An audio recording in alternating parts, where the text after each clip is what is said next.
bonne année 2024 si vous voyez cette vidéo au début de l'année 2024.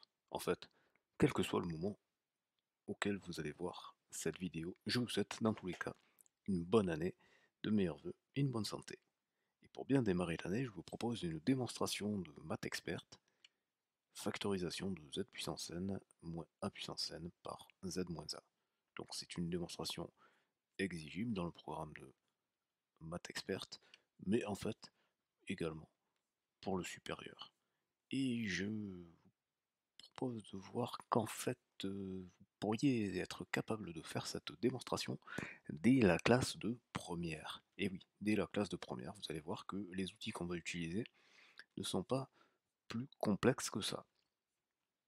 Alors, je vous invite à bien suivre la vidéo jusqu'au bout, et surtout, avant même de démarrer la vidéo, d'essayer par vous-même de voir comment est-ce que vous pourriez vous y prendre. Mais vraiment, faites ce petit exercice, mettez pause, prenez un bout de papier et essayez, même si c'est juste à 5 minutes, mais essayez par vous-même de vous dire comment est-ce qu'on pourrait faire ça. Et pourquoi est-ce que finalement ceci n'a rien à voir avec les nombres complexes. Voilà, je suppose que vous avez fait ce petit travail de recherche, et maintenant je vous propose une solution.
Alors maintenant, je vous propose de voir en détail ce qu'il s'est passé et d'expliquer les justifications.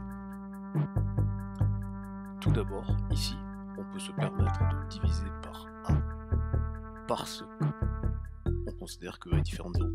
En effet, si A est égal à 0, z puissance n tout seul, c'est déjà une forme factorisée, donc la question ne se poserait même pas. Donc comme vous pouvez le voir, dans le document officiel, ce n'est pas précisé que A est différent de 0, mais c'est implicite, parce que sinon, il n'y a pas de factorisation, hein, parce que c'est z puissance n, c'est factorisable par z, puisque par définition z puissance n, c'est seul facteur, c'est z.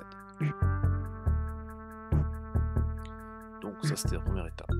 Comme on divise par a puissance n, on peut mettre a puissance n en facteur.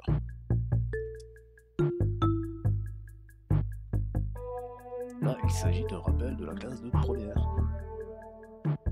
La somme des termes d'une suite géométrique.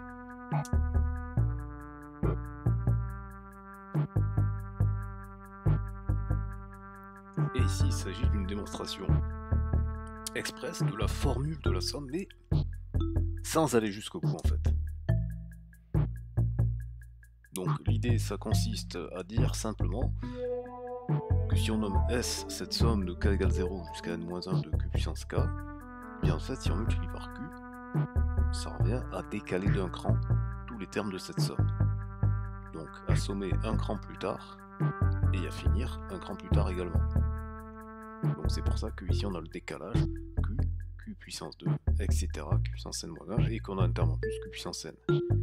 Ce qui fait que lorsqu'on soustrait la première ligne à la deuxième ligne, tous les termes communs vont se télescoper, c'est-à-dire qu'ils vont s'annuler. Du coup, il va nous rester le terme qui apparaît dans la deuxième ligne qui n'apparaît pas dans la première ligne, donc puissance n, moins le terme qui apparaît dans la première ligne qui n'apparaît pas dans la deuxième ligne, donc a.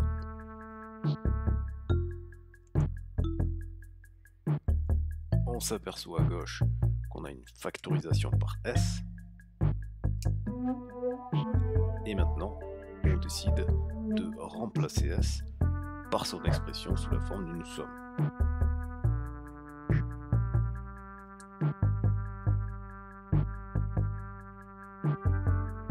Ici, on a simplement fait la symétrie, c'est-à-dire on a décidé le lire en commençant par le membre de la droite. Donc q puissance n moins 1 égale q moins 1 facteur de la somme des q puissance k.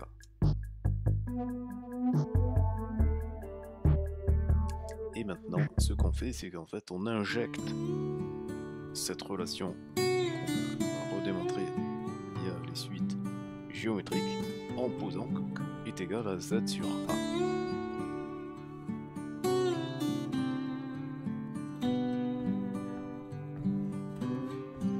Et là, on reprend le membre de droite de notre toute première factorisation. Donc a puissance n, facteur de z sur a de la puissance n, moins 1.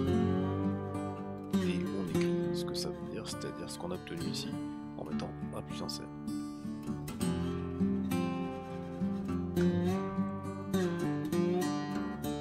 Et là, on réécrit que en fait, ce qui est à gauche, ben, c'est exactement ce qu'on avait écrit ici, à savoir que c'est z puissance n moins a puissance n. Et à droite, on décide de distribuer un seul a sur la première parenthèse. Donc du coup, on n'a plus z sur a moins 1, mais on a z moins a. Ça tombe bien parce que je vous rappelle qu'on veut factoriser par z moins 1.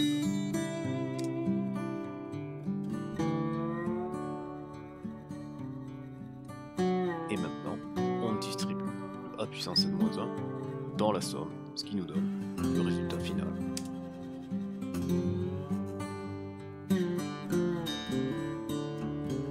Dites-moi dans les commentaires si ce format vous convient, si vous voulez que j'aille plus vite ou plus lentement, si les explications avec les animations faites avec Manim vous conviennent. Abonnez-vous parce que ça demande beaucoup de travail de faire les animations Manim, et donc ça m'aide beaucoup. Vous abonnez, c'est gratuit, et ça donne de la force à la chaîne, ça donne du poids, de la crédibilité, et partagez cette vidéo au maximum de gens, commentez, likez, tout ça, et à très bientôt pour une prochaine vidéo.